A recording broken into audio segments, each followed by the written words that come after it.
Israel's incredibly cunning as a government. I want to make sure people understand this. Israel is a government. It is not Jewish people. It is a government. There are Jews who are also Israelis, but there are also Jews who are not Israeli at all. So when we get the terms mixed up and we call Jews Israelis and Israelis Jews, and an attack on Israel is an attack on Jews, that is ignorantly and patently false. Well, yeah, that's what they want you. That's the only narrative that they have left. It's the same argument with Palestinians and Hamas, or Palestinians and terrorists. They are completely different things. There are two different sides of Hamas. There's a militant wing that 12 countries, only 12 countries, identify as a terrorist group. And then there's a political body that was voted into power that the whole world sees, with the exception of the United States, as a valid political organization. And that's just Hamas, and not all Palestinians fall under Hamas. Plenty of them fall under the Palestinian Authority. And we know that Netanyahu was reaching deep in his pockets for years to prop Hamas up. So don't let anybody tell you differently. That's a fact. And he probably knew that October 7th was coming. So let's turn, that's fascinating about Europe, about those kind of Southern European, probably Italy too. Yeah, I mean, you know what I mean? Countries are going to start to make decisions based off of their financial well-being, because the United States is not making decisions based off of our financial well-being right now. But with BRICS, who is Russia obviously like have the most influence over BRICS? China has the most influence over BRICS. China is the largest economic power in the BRICS right now. So the key to everything is to look at logistical supply chains and technology export. Those are the only two things you need to focus on. If you look at who controls logistical movements, China. COVID-19, for anybody who was paying attention, showed us that the whole world of commerce transitioned through China. Everything. Everything was either shipped by China, made in China, touched in China. It moved through China. It moved on a Chinese ship. It did something, right? China was the hub of all of the world's commerce. And for the national security people who saw that, they were like, holy shit. We didn't even see this. If not for COVID-19, we would have missed the fact that China spent 20 years strategically becoming the hub of all international trade. The second thing is that for those 20 years that they were building that, they were also building, like we talked about, their export of technology, their export of electric vehicles. Guess who's the biggest EV manufacturer in Europe? 1000%. South America. We were just in Colombia and Mexico. It's all Chinese-made affordable EVs. Yep, exactly right. Crazy. Exactly right. So they were creating their EV market. They were creating their telecommunications market. They were advancing their chip manufacturing capabilities. They were advancing AI. They have been light years ahead of us, building drones. They just finished this port in Lima, Peru. I don't know if they've finished it, but maybe it's under construction. They might have finished it. Like, it's going to make Lima, Peru look like a place, like a spot. The Chinese did that, dude. Yep. And they didn't do that for free. They did that with agreements for long-term leases on the property and the ability to double use that location for their own national security purposes. 1000%. It's a genius move that they copied from us coming out of World War II. Okay, so even though Russia is on the world stage as, like, I guess the military might of BRICS and of these practical economic national sovereign actors, it's China that's running the whole shebang. It's China that's running the whole shebang. And that's super important to understand, because to your point about Russia being the military lead, Russia's just the one actively using their military technology. Just like the United States is testing our new tech through the Ukrainians, China's testing its new tech through the Russians. So now the United States doesn't have to be in a war, and neither does China. But both of their weapons technology get tested in the battlefield. North Korea gets to test its troops. Why do you think North Korea is sending troops to Russia? Because they care about Russia? No. They want their troops to have real battlefield experience for the day that their troops are needed to fight South Koreans. Right? Nobody understands that conflict around the world is a practice. It's a stage where you can exercise your strategies, your tools, your tactics, your movements without actually going to war yourself. That's why the United States is always meddling in international affairs, always kicking up hornets' nests, always getting criticized, because for us, it's worth it. We need our Navy SEALs. We need our Delta operators. We need our special forces to always be sharp. So we're going to send them to do all the fights. We're going to send our bombers to go bomb targets to get practice. It's also a lot of money. Don't forget about the money. It's there can be a lot of money. There's a lot of money in The military industrial complex is not as big as it used to be, but there's a lot of palms getting greased in our Congress by, Lockheed Martin, Oh, yeah. Honeywell, all that. So fascinating. Israel and the larger Palestine. I'm going to make some assumptions here to get to my question. I think Israel's brand is dead. It's fried. It's cooked. I think that they will probably they'll take it as far as they can in Gaza. But long term, I think economically and certainly politically, they're isolated. They're kind of finished. There's this I follow this guy. He's fascinating. He's a left wing guy, but he's based in the Middle East, and he says that it's actually Saudi Arabia that's going to come in and act kind of like how China acts with their investments and all of these other like global South countries. It's Saudi Arabia that's going to come in and basically. CIA believes that all people are born with a spy secret superpower. For some people, that means they can win deals. For others, they can spot liars. Some can even seduce lovers. I built a free 3-minute test to help reveal to you exactly what your secret hidden superpower is. All you have to do is click on the link in the description below, take the test, and start using your spy superpower to stay ahead of 99% of people. Economically just absorb that whole region, and that's what's going to lead to like peace eventually. Like where do you see Israel fitting into this BRICS versus the United States battle for hegemonic power? Israel's going to play both sides. So first of all, to your point about the Israeli brand being fried, not even close.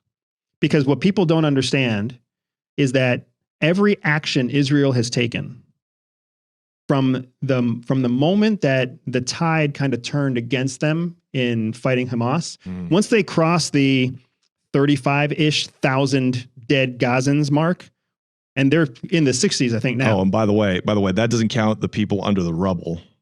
That does not count the people under the rubble. So my point is just after they reached about that 35,000 dead mark, which was 6 months into the conflict, the actions that they started taking from that point forward, they knew were actions that were building international enmity, favor in their interest. No, hatred, enmity. They're just the Dude, UN you're just talking condemned about them. the average dumbass who watches news. No, Nobody talking cares about what the dumbass thinks. Nobody in geopolitics cares about what the average American or the average demonstrating Britain or what they. No, but that's people person. All over the world that Nobody cares. That are protesting. Nobody cares. Nobody cares. Nobody cares about what they care about. Protesters don't matter. All right. Right? What matters is the governments. We've covered this. Okay. We've covered this all day. Got it. Governments, on a government level. Governments understand that Israel's doing everybody a favor. When Israel attacked and degraded Iran, it helped everybody who counted. It helped America. It helped Saudi Arabia. It helped Qatar. It helped Bahrain. It helped UAE. It helped everybody, governmentally speaking, when they degraded Iran. It helped everybody when they neutralized Hezbollah. It helped everybody when they neutralized Hamas. It helped everybody when they attacked the Houthis. So Israel gets to keep doing shit that other people like, governments like, even though the protesters don't like it. Israel made a mistake when they started going into Syria because the powers that be didn't want Israel in Syria. Saudi Arabia didn't want that. UAE didn't want that. America didn't want that. So they overstepped their boundaries and they had to correct themselves. So they did us all a favor and they attacked Iran. They did the same thing with Qatar. Nobody talks about this. When they attacked Qatar, they made everybody happy. Qatar is the country that is the finance hub of extremism worldwide. Yes, they also have the largest military base in the center of CENTCOM. Right. But they are a dirty, tricky country. And they support terrorism by having loose financial laws that fund terrorism. And they are also the home of Al Jazeera, which is the single largest reaching news source in the world that is actually favorably predisposed to Islamic extremism. Saudi Arabia, UAE, the United States, we all hate what Qatar does in the region. So when Israel bombed Qatar, it made everybody happy again. So Israel's winning back favor on a political level. On a nation state level. With Muslim leaders in that region. Right. And Netanyahu's a He's a brilliant statesman because he understands that to win favor in backroom conversations, you have to take the bullets and the fire and the fury from everybody else. He was on a podcast recently with Trigonometry. Fantastic podcast. Yeah, good guys over at Trigonometry. Great guys over at Trigonometry. Those guys. No, those guys are solid, smart, brilliant dudes. But when they challenged Netanyahu on why he was doing what he did, Netanyahu told the whole world, he was like, Israel's protecting all of you.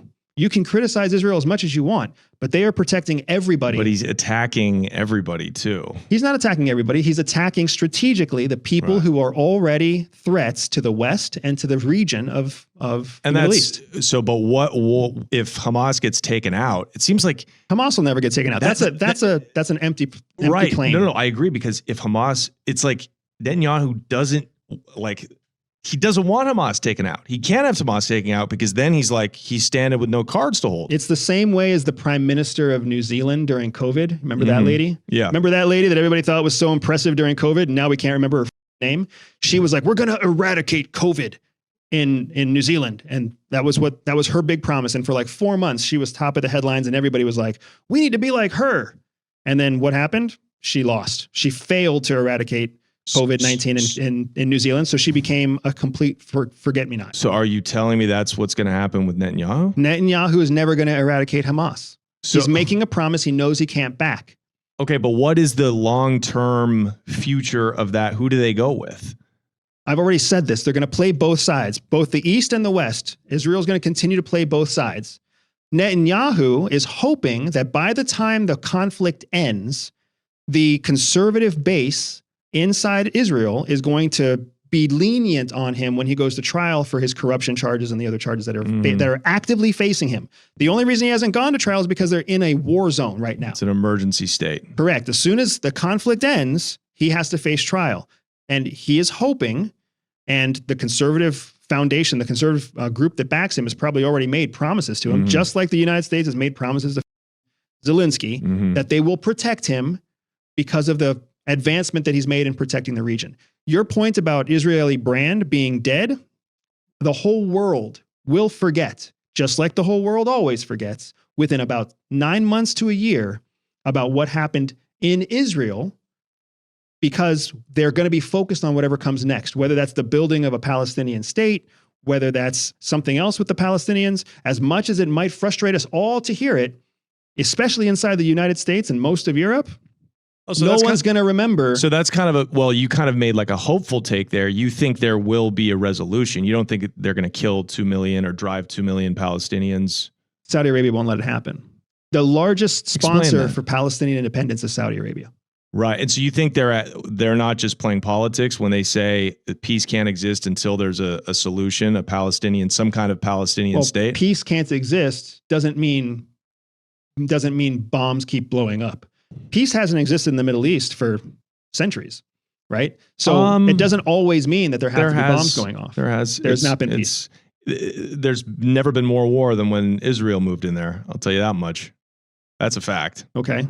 But so you're saying there will be some kind of resolution, whatever happens with Netanyahu aside, you're saying there will be some kind of resolution in the next 5 years to the Palestinian question? I'm not saying that. What I'm saying is that the next 10 to 15 years worldwide are going to be very tumultuous. We get that. I'm just trying to figure out. And it's the same thing. It's the same Israel's thing. like the big what? Who do they go with? Like who controls that region? What am I not explaining, man? No, you're saying they're going with both sides. They're going with both sides. So I'm saying, but who economically? Saudi Arabia. Saudi Arabia. There we go. Saudi Arabia is this. They are already the center of the whole region. Okay. Right? There's nothing new there. Everybody kowtows to Saudi Arabia with one exception, Iran. The whole conflict in the Middle East, if you erase the rest of the world and you just focus on the Middle East, what you're actually looking at is a boxing match between Iran and Saudi Arabia. Everybody else is just exacerbating one side or the other's support. And the big problem is Saudi Arabia has the most oil wealth, but Iran has the most agricultural wealth. So everybody in the Middle East needs Iran to be the agricultural hotbed feeding everybody. And Iran knows that. And Saudi Arabia understands that they have the most oil wealth, which is what the whole world needs. But they still need food from Iran.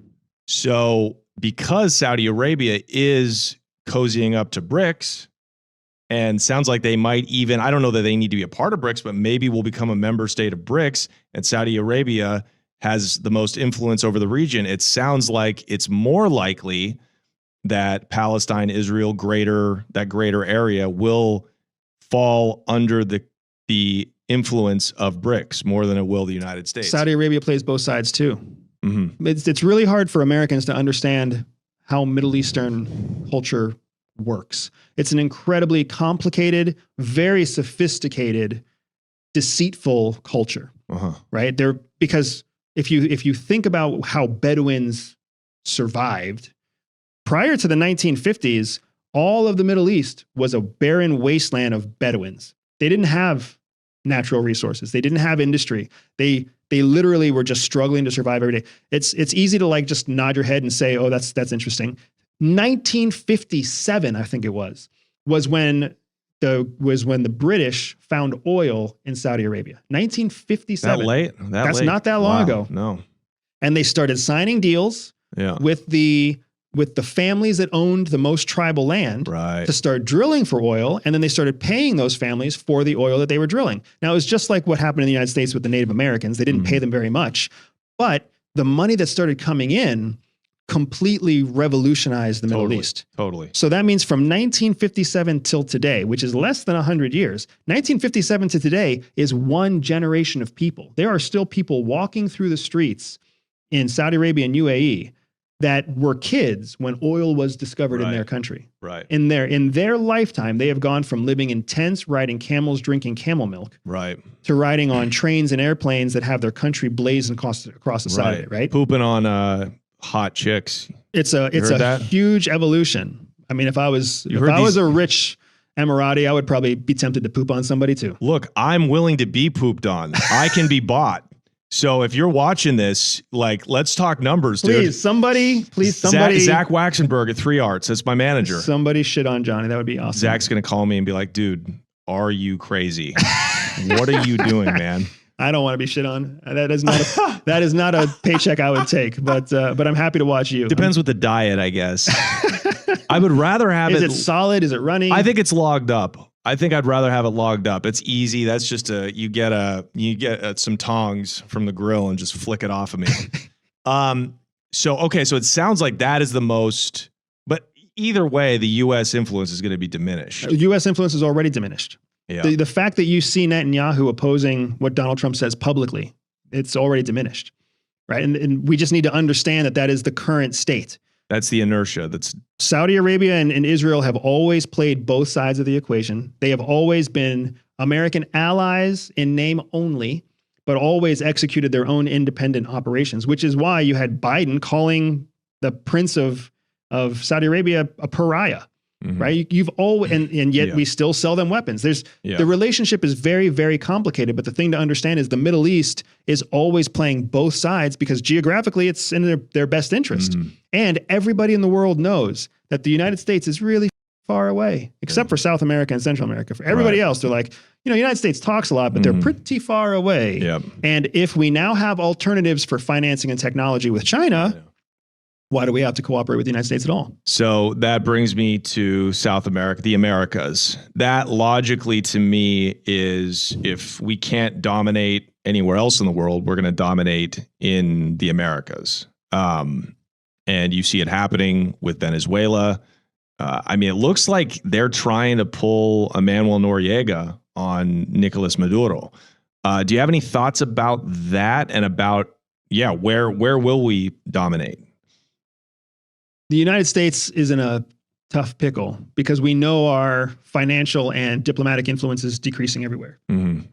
So we have to find a way to maintain legitimacy, power, influence through what tools we have at our disposal, which are really just military and the largest wealth in the world. You never underestimate how wealthy the United States is. Yeah. Even the guy who thinks that he's broke, working he's a 9 doing to 5 better jobs than most people by a lot, by a factor of 10, right? Uh-huh.